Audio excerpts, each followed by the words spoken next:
Okay, tip number 3 on our 7-point plan. Remove all fixed costs. Get rid of them. Throw them away. You need flexibility. You need to find a way to have what you want when you need it, and when you don't need it, not be paying for it. Okay, so what are your big fixed costs? Well, first of all, traditionally and typically your big fixed costs are your employee contracts. And it's not just the contracts you have, but increasingly over time, the cost of getting out of those contracts.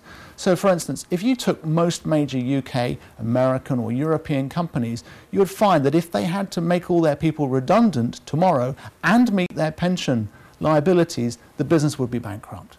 The only reason it isn't bankrupt is that somehow it can keep going and keep the money moving. But those businesses really would be destroyed by their employment and their pension liabilities.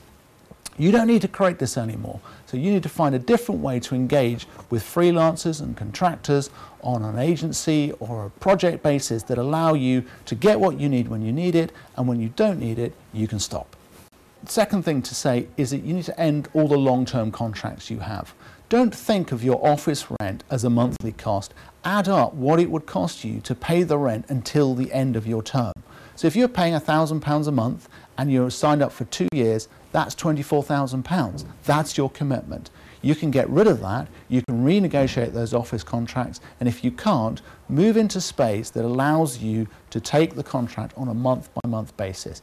It allows you to grow and it allows you to shrink. And if you can do both of those, you can take risks in trying to grow into new markets, and if they are not successful or not as successful as you hoped, you can reduce back to a size that still makes your business profitable and preserves your cash.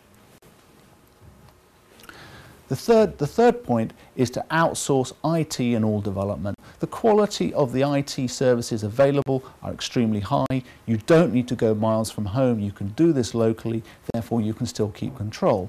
The cloud and all discussions of the cloud basically is the big resourcing power which is outside of your business. You don't own your own server. Rarely in your own office. You now use someone else's. You rent it. That's established. All those practices are established. It's secure, it's stable. Don't go millions of miles away, but keep it relatively local, but make sure you outsource. By now, with these 3 points, you should have absolutely destroyed your fixed cost base. You can now incur your costs when you win revenue. And if you do it on that basis, you can make sure you stay profitable and you keep building your cash. I hope you've enjoyed this third presentation, this third point on our 7-point journey. Please click the link to view the next video below.